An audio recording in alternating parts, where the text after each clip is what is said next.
All right, Bryan, last segment that we're going to talk about today are the breakout players and who we predict being these breakout players on offense. And again, I had more trouble thinking through the breakout players than I did the star power players because there's so many players on this team that can fit inside this bucket. But once we start sorting out, okay, we're going to have a day where we talk about the sophomore class and some underrated players, it started to kind of weed some things out.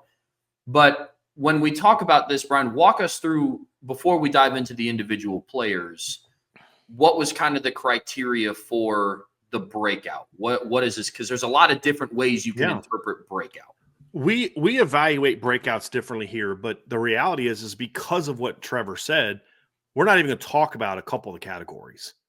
And in the past, we've said a breakout is really when a guy breaks from one area of the team, like one aspect of his role, to another. Whether it's a guy that's never played that becomes a really important part of your rotation, whether it's a guy that's is a rotation player to a really good starter, and then a really good starter to a star. Like there's different levels to being a breakout. There's a guy in this category that was a breakout last season that's going to be a breakout again in this season, but it's breaking out into different ways. Some guys break out and become star players. Leonard Moore had a breakout last season that made him a star player. Drake Bowen had a breakout last season that was much different. He didn't become a star last season. Wasn't a star, but he was a pretty darn good player after being barely playing on defense, playing less than 100 snaps the year before. His breakout was not the same as like Leonard Moore's, and Riley Mills even had a bit of a breakout last season. He went from a pretty good player to an All-American player. So breakouts can be all types of different things, Trev, and they can be again, guys that didn't play that become key rotate. Donovan Heinisch to me had a breakout season last year. Didn't start, but he was barely played the year before, and he became a very important part of the rotation.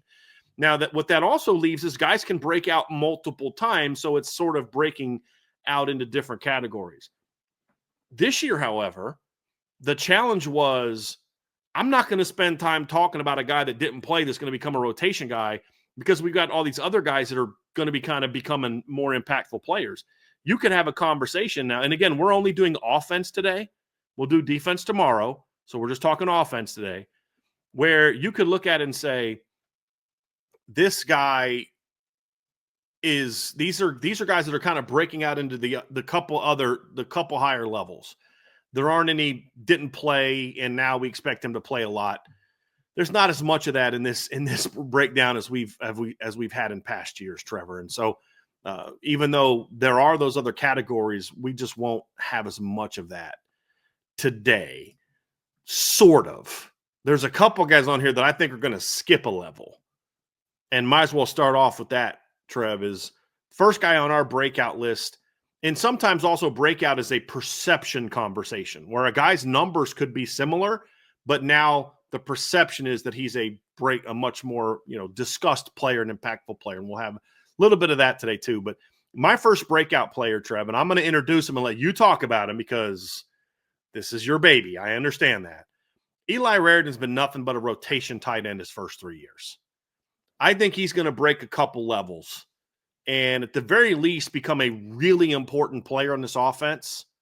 But it would not shock me if by the end of the year we're talking about him being more into the first segment than this one, where he's more of a star player than he is just going from a guy who was a number 2 and caught 11 balls and a solid player to, dude, he's one of your best players on offense. That's the breakout I'm predicting for Eli Raridan.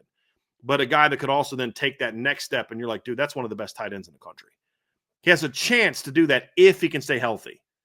But, Trev, I'll let you break down his game, man. This is a guy that might have a chance, along with Jagasaw, of making the biggest leap from where they are to where we think they'll be this season. Yeah, there's no doubt about it. Eli Raridan is a physical specimen. He's 6'7". He's 250 pounds. He has really good speed for a guy at that size. He can stretch the field vertically. When I watch him play, when I've seen him at practice, he reminds me a lot of Cole Kmet. And the things that we saw from Cole Kmet in 2019, I think are going to be some very similar things that we see from from Eli Raridan this upcoming fall. Look, fact of the matter is the tight end position has not been a consistent, impactful position at Notre Dame since Michael Mayer left after the 22 season. I don't think that with the other weapons spread across, it's not due to ability, but due to some certain things, Notre Dame's tight end position has been very inconsistent over the last couple seasons. We walk away, talk about Michael Mayer's great 3-game stretch. It's not like he did it for 12 straight games. I mean, people forget at the start of the 2023 season, the most impactful tight end that they had statistically was Holden Staes. And then Michael Mayer emerged in the Ohio State game, the Duke game. I don't want to take away from what he did because he was a very impactful player on that offense. Unfortunately, he got hurt. And all last season was kind of spent talking about, is this the week that he's fully back? Is this the week that it becomes an integral part of the passing offense? And it just never really came to fruition, unfortunately. And I'm not putting that on Mitchell Evans, not 100%. He was just working his way back from a knee injury. He was only a year removed from an ACL repair in November. So the majority of the regular season, he was still within that first 12-month time frame. But Eli Raridan brings a presence to this offense at the tight end position they haven't had for a couple seasons. I've seen some people talk about it in the chat saying, Notre Dame is a tight end school. They're known for tight ends. Agreed. And Mitchell Evans still got drafted. Mitchell Evans isn't a bum. It's a little bit different. Going from Cole Kmet to Michael Mayer to, unfortunately a room that has been hit by the injury bug the last couple of years. But Eli Raridan, to me, brings a presence to that room that they haven't had in quite some time. And when you go and you break down what he's able to do on film, what we've seen in the spring, his ability to make plays after the catch, he's a red zone threat and a red zone mismatch for a lot of teams this year. Because one of the only teams from a safety position that could match up with Eli Raridan from a size standpoint is also in South Bend, Indiana. We saw it against USC where they flexed out a linebacker to cover him in the red zone. The linebacker was 5'11". That is a mismatch every single day of the week, and I'm taking that every single day with 6'7" Eli Raridan. You started to see it in the national championship game a little bit. He's a very instinctive player. That's something that we saw from him out of high school. The biggest question for me with Eli is, can he stay healthy? And the further that he's putting those knee injuries in the rearview mirror, the more confident I am of saying, okay, he just went through his first fully healthy season. It also just happened to be the longest season in program history for Notre Dame. He followed that up with a healthy spring, and now he's heading into the summer and fall camp as the perceived number 1 tight end. He is a definite breakout player for me on this list, and I do think that he could have the biggest jump. I think later on in the season, he will start to get talked about like, hey, nationally, folks, Notre Dame has a tight end that's 6'7", and there is yet to be a team that has found a way to cover him. I also think he's going to benefit from a production standpoint from the fact that in our first conversation, we talked about Malachi Fields and Jane Greathouse having star power. I mean, that's you can't cover everyone. And by the way, we got to worry about Jeremiah Love and Jadarian Price and Aeneas Williams and Kedron Young in the backfield. So I think early on he's going to benefit from that, but he's just a matchup nightmare, Trevor. I mean, he's 6'7", he's fast. I mean, you saw when USC put a linebacker on him, it was like, dude, that's not fair. Like, they could have done that so many more times last year. You look at the Ohio State game, there's multiple times Eli's coming open, or he's just running away from a linebacker and the quarterback just doesn't see him, or he's getting pressured and he didn't have time to get to him. He's another guy, look, there were plenty of times where you're like, dude, this guy's showing a little something. But this spring, we saw something completely different than what we saw then. And you're like, dude, that right there, that's the Eli Raridan we saw coming out of high school. Yep. And that's what gets you excited. Absolutely. And he will have to carry it and show. That's why he is in the breakout player category. But his ceiling is very, very high. And what we saw from him this spring is really, really exciting. The next couple players on this list, Brian, we're going to talk about as a group. And we're going to talk about Billy Schrouth and Emil Wagner, 2 offensive linemen that we wanted to talk about together as emerging breakout players. And some of their breakout kind of ties into what we talked about in the first segment about Charles Jagasaw being a star player. So when you look at Billy Schrauth and Emil Wagner, what kind of went into your decision of putting them into this category? Because Emil Wagner was the only offensive lineman they had last season that played 16 games. And so we start talking about what a breakout season looks for those two guys. Where does that conversation start for you? Well, the reason that they're here and not in the other categories, because I don't know if either of them are guys that if they play at their best, are they stars? Are they like the Quentin Nelson type of stars? I think Emil Wagner at his best is more of like what Liam Eichenberg was in 2020. Really good football player, maybe an All-American player, but not a guy you're going to be like, it's 3rd and 1, we're running behind that guy every time we get, again, he's just going to blow a guy up off the ball. Emil had some snaps like that. I mean, it's just like you can't put 3 guys in the star category. It's just like, okay, y'all are just straight homers, man. It's really it comes down to these guys have a chance to be potentially All-American type of players, really good football players, and they need them to be those type of players. And Emil last year was a solid, steady starter for Notre Dame. First-year starter, steady, solid, not a lot of huge moments, not a lot of down moments, just except in the postseason, just a lot of good moments. What I think we're going to see from Emil this year is the same level of consistency, but a higher level of overall play. And now his reputation starts to become one of the top players that's at his position. You know, I think he becomes one of the 6 to 7 best of most effective tackles in college football. Now, is he a guy that's going to go out and be a top 10, top 15 NFL draft pick? I don't see that, at least not right now. But I see a guy that's a really good, solid, steady football player that will be a year older, year stronger. The year older gives you a benefit in that you've now seen a lot of this stuff. He played almost 1,000 snaps last year. There's not a whole lot of moves he hasn't seen now. He had to go against Abdul Carter for a whole game. You know, he had to play against Jack Sawyer. He had to play against the cats from Indiana and the cats from Georgia and a lot of different players we saw last season. You know, Texas A&M's defensive ends. He's seen it. There's not a lot he's going to be unprepared for this year. But now he's going to say, okay, well, I got beat this time because the guy did this or I did this wrong. He now has that experience where now he can now apply those lessons to become an even more consistent player than he already was, but now an even more effective player. Because you can just be consistently steady player, or you can be consistently really good player. You can be a consistently elite player. I don't know that he's that, but he's definitely in that consistently a really good football player potential that I think now with a year under his belt, a year of focus. I also think that there's going to be a lot more asked of Emil this year from a leadership standpoint. And he strikes me as the kind of young man who will thrive in with that type of pressure. Like he almost seems like he kind of wants that sort of look at me as the leader of the room. I'm going to set the standard. I'm going to do this. And almost like it keeps him accountable. And so I think as he's going to get more looked at as you're sort of now, Rocco's gone and Coogan's gone and Joe Alt's gone and Blake, like you're now sort of the leader of this room. You're the vet.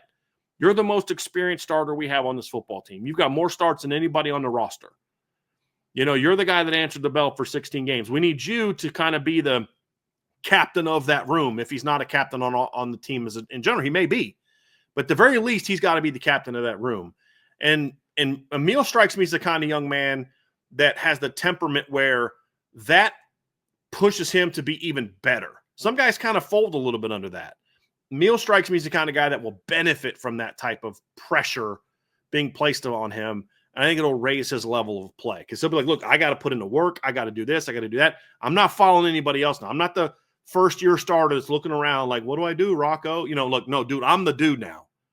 And with Billy Schrauth, Billy's shown flashes of being a really good player. And of the two, I'd say Billy has the best chance of becoming a star.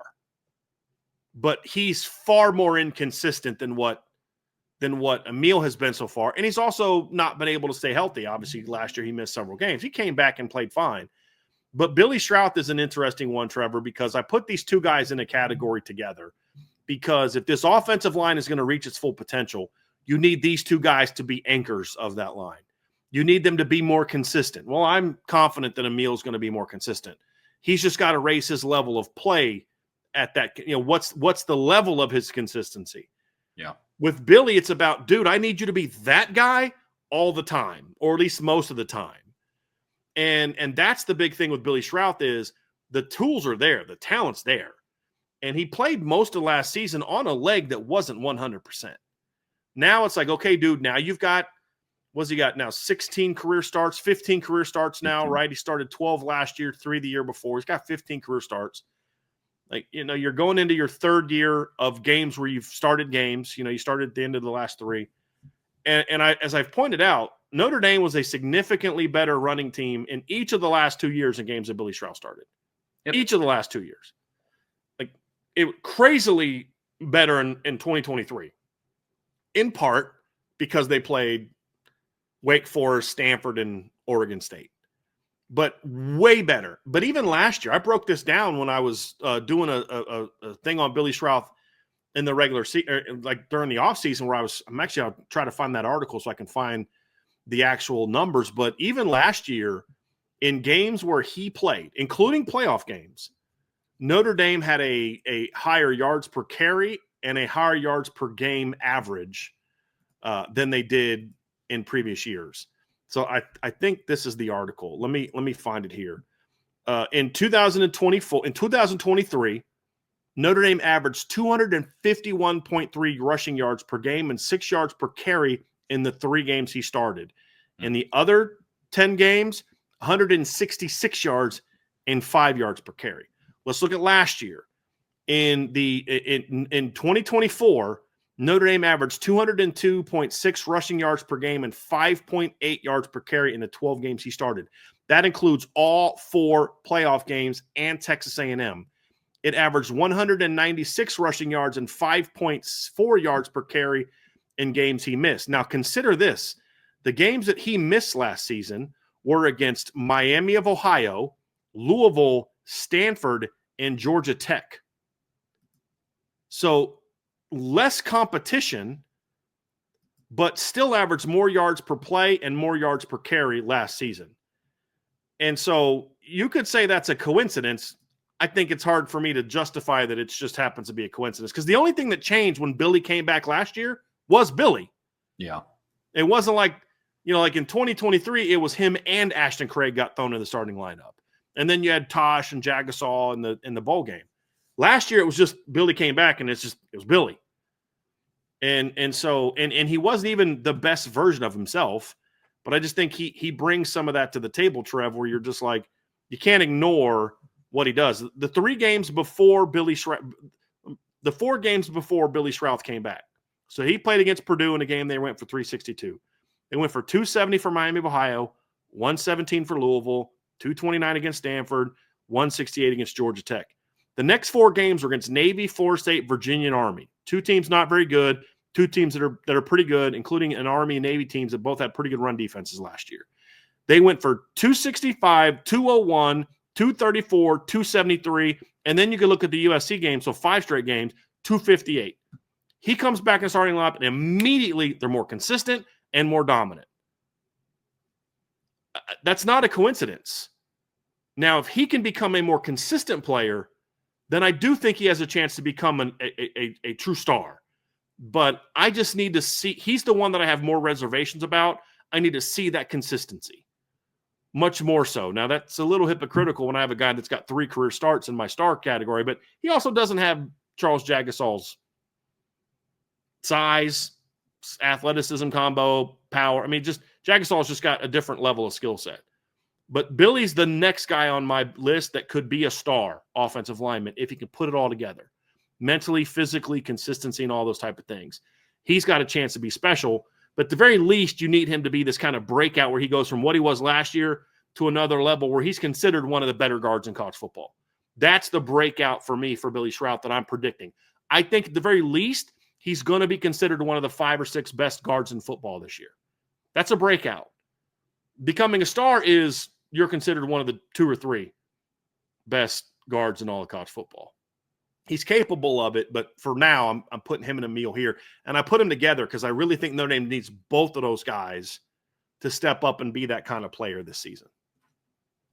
Yeah, I couldn't agree more. These are 2 guys that both have a lot of show me to him. Emil Wagner started all 16 games. He also came in second on the team kind of by a lot in pressures allowed with 29. He's going to have to raise his level of play. But if he does that, he falls back on that level of consistency. So if he can take that next step and just be a really solid player for Notre Dame, I think their offensive line takes that next step. And then with Billy Schrouth, you guys know this, I'm a big show me person, and I just need to see him for, 13, 14 games in a row. In 23, he started the final 3 games of the season. Had a really good game against Texas A&M. I mean, nobody had a good game against Northern Illinois. But again, I don't think Notre Dame lost to Northern Illinois because of what Billy Schrouth did. And then Purdue in the first half that we saw him play, picked up where he left off from Texas A&M. I just now have to see it. Hopefully he can stay healthy, but if he does, it wouldn't surprise me if Billy Schrouth took that next step either. So I'm with you there. I'm definitely with you there. Brian, I'm a little frustrated right now. I got to go off on Andrew Gilmore real quick. 3 comments in a row he's made now that I agree with. You're messing up our flow, dude. We're not supposed to be agreeing on stuff. This is how we play this game. You say something, I disagree with it. 3 in a row now in the chat he's made a comment with. But the comment he made is actually, I'm bringing it up because it's relevant to this conversation. I do think Billy Schrouth and Anthony Knapp they have a natural connection. Like they do. Forget all the who should or shouldn't be at left tackle, whatever. This is what it's going to be, and that's what we're going to focus on. They do. Like Billy immediately got better the minute Anthony Knapp got better the minute that they put Billy Schrouth into the game. And I don't think that's a coincidence. I really don't. And he talked about how they looked in the spring game. What's even more interesting about the spring game part is they haven't played a whole lot of snaps together this spring. And so I do think that's something to keep an eye on, is like part of this is not so much, it's like the movie Miracle, right? And this is true in a lot of sports where teamwork is involved. Sometimes, I don't know what it is, man, like those 3 guys, like what do they call them? The Coneheads. They just, for whatever reason, they just played well together. Sometimes guys they're just real comfortable together. These 2 guys just, man, they have a feel for each other. They just, man, I just know when this guy's getting ready to come off this combo block, or I know when this guy feels stuck on this combo block. For whatever it is, Billy and Anthony looked really comfortable next to each other last year in a way that you wouldn't expect from 2 guys that had never played side by side before until the week of preparation going into that game. And so I think there's something to that. And I think part of that is Billy. It's now Anthony, a guy that can't play isn't going to have a guy that can play next to him. All of a sudden he can start playing, but he needed that type of veteran presence. And for whatever it is, they do play well together. And that's something to factor into this as well. And if Billy can take his game up another level, I think that does make Anthony better also, because you've now got this real dominant player beside you. And especially in the run game, I think that's a really important piece. Really important piece. Yeah, absolutely. The last player that we're going to talk about, as promised, we are going to talk about another pass catcher on this list. And it is another transfer in Will Pauling. You guys recall Notre Dame picked up Will Pauling in the winter portal. He was 75% for most of spring, but what we did see from him in the spring game is he does have that burst. And something that we didn't get to see a whole lot of in his film at Wisconsin, especially in 2024. But for me, when I looked at what Will Pauling brought to the table, didn't think he had that top-end speed that he had. I think he can be a difference maker. Maybe not necessarily the star power potential. And I think some of that is because of what else is around him, considering we talked about 2 other wide receivers in the star power bucket that we have everybody sorted out into. But the last guy that we're going to talk about today in terms of breakout players is the Wisconsin transfer, and it's Will Pauling. And he is now fully healthy heading into summer. This is an interesting one, Trevor, because there's a couple different layers to this for Will Pauling. Because I kind of feel like Will Pauling had a breakout season already 2 years ago at Wisconsin. And then he regressed last year because of injuries and poor quarterback play, and there's a lot of reasons why. But his performance wasn't as good, and his numbers certainly weren't as good.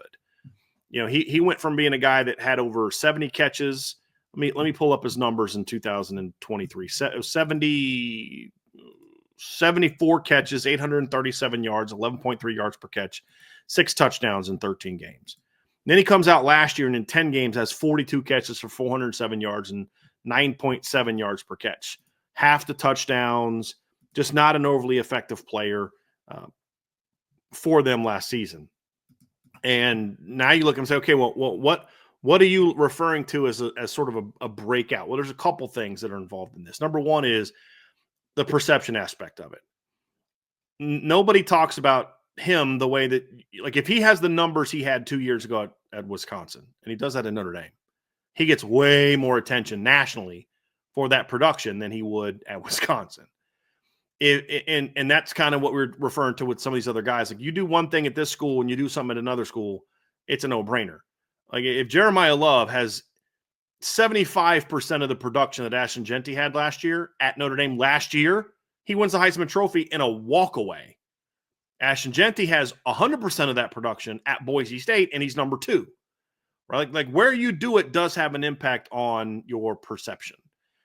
And so when I look at Will Pauling, I see a guy that has a lot of potential to be an impact player in this Notre Dame offense. And he's a guy that I think is what I was told is the leading contender to be the main punt returner.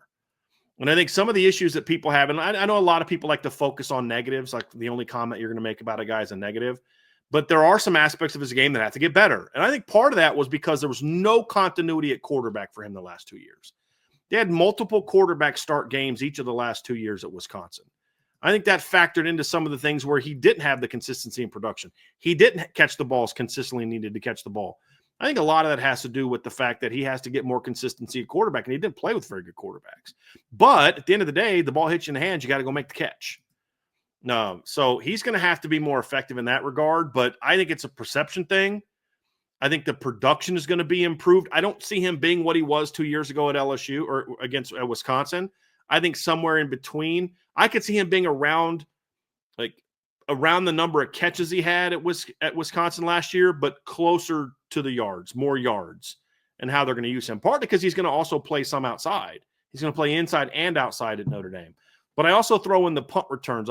My understanding is Will Pauling has a shot to be the main punt returner.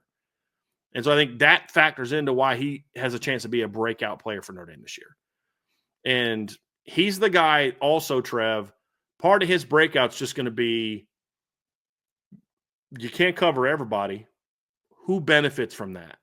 Who benefits from the attention that's going to be on Jeremiah Love and Malachi Fields and Jaden Greathouse and those type of players? That's going to be the key. So do I see Will Pauling becoming a borderline star? No. Do I see him being a guy that's a really impactful player as part of the rotation? Yes. And that's the breakout for him. Plus, you throw in the special team, something he did not do at Wisconsin that I believe he's going to get an opportunity to do at Notre Dame. Yeah, he provides a lot of ability after the catch, and that's something that we talked about all last season, that Notre Dame needs more of that. Needs more of that. He's very fast. He has good ability after the catch, and it's what Notre Dame's receiving core has been lacking for the last couple of seasons with any certain level of consistency. I'm with you, man. I'm not expecting Will Pauling to be what he was in 2023. Wouldn't be upset if it happened, but just with the amount of targets and right, the opportunity, I don't see the opportunities being there for him, Trev. No, but he needs to be, when his number is called. Yep. Just do your job, and that's a breakout season. Yeah. In my eyes, it's hey, look, there is going to be a game, and I don't know when it's going to be. Not predicting that, at least not yet, because we have all that stuff to talk about later on in the summer.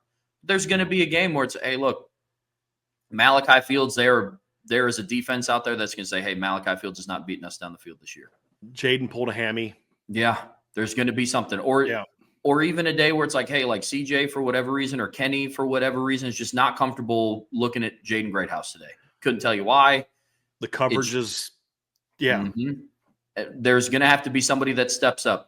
Or it's just as simple as, dude, we're good enough to take Malachi out with our star player, and we're going to game plan to make sure that your middle guys, Eli and Jaden, don't beat us. If you're going to beat us, you're going to have to beat us with your Z.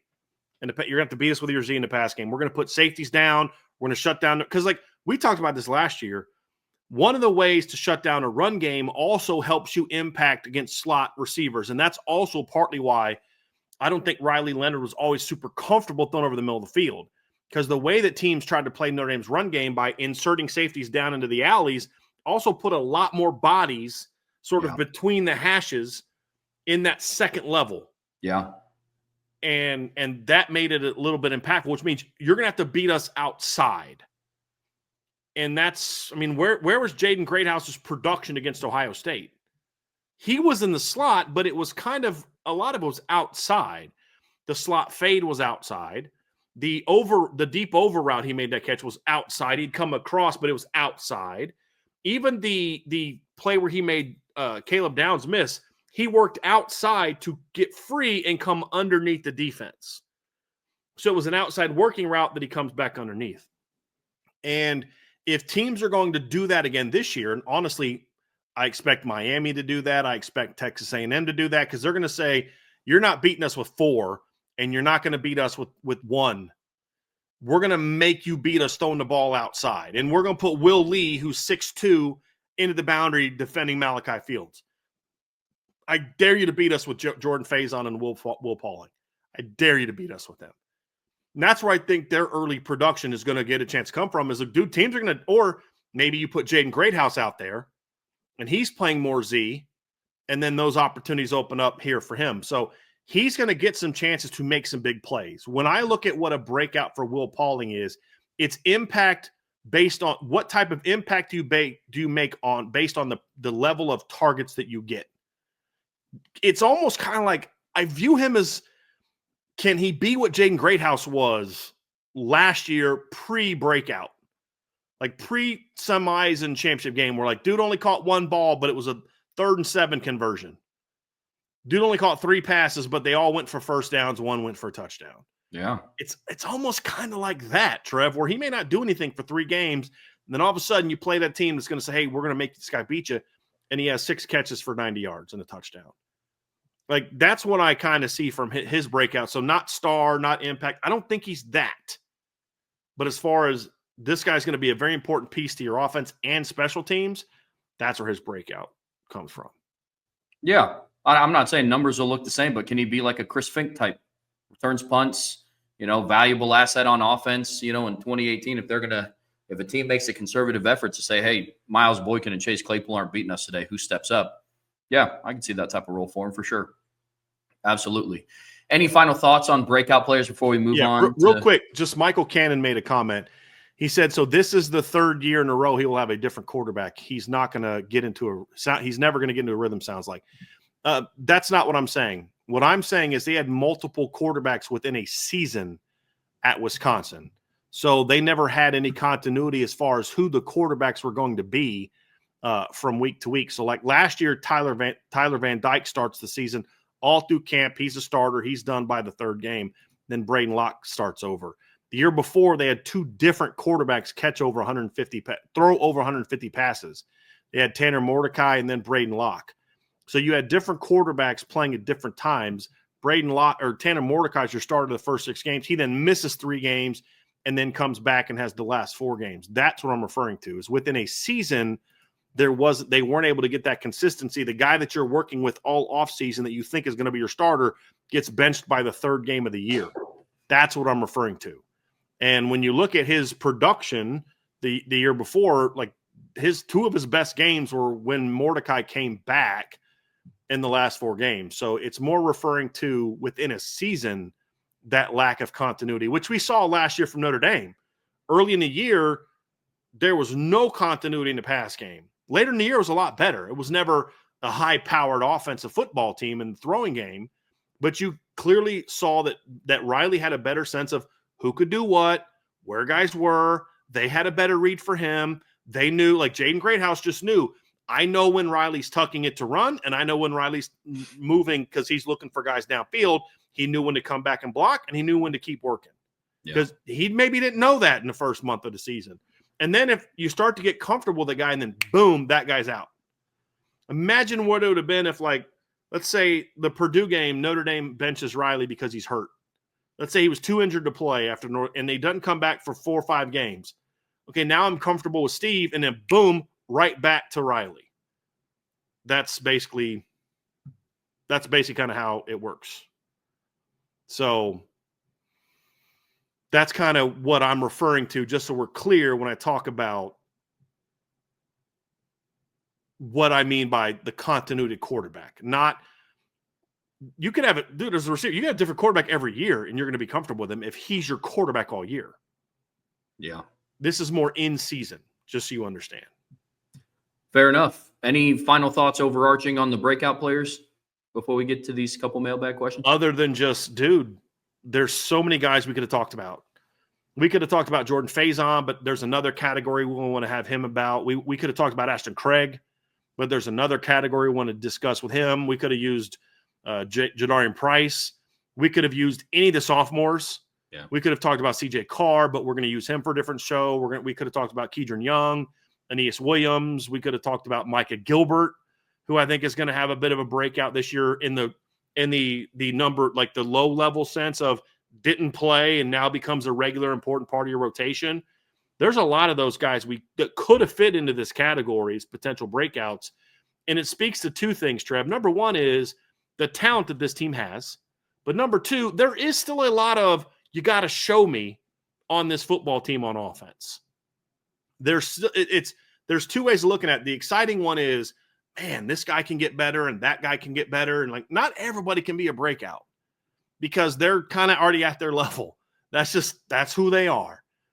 But there's a lot of guys that have a chance to go into another level, which is exciting on the one hand, but on the other hand, the person who wants to maybe focus maybe a little bit more on pessimism, understand, point to, but yeah, these guys have all got to prove that they can go to that level. This all requires them to play at a level that we haven't seen.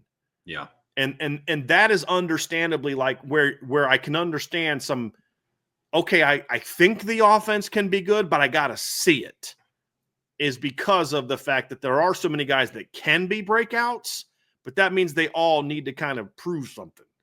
You know, like Jadarian Price, the reason he's not in here on top of just the fact that we want to have him in a different show that's looking at a little bit of a different angle about it, and we'll talk about his talent, is because I kind of like, I don't know that I can guarantee he's going to be better than he was a year ago from a production standpoint.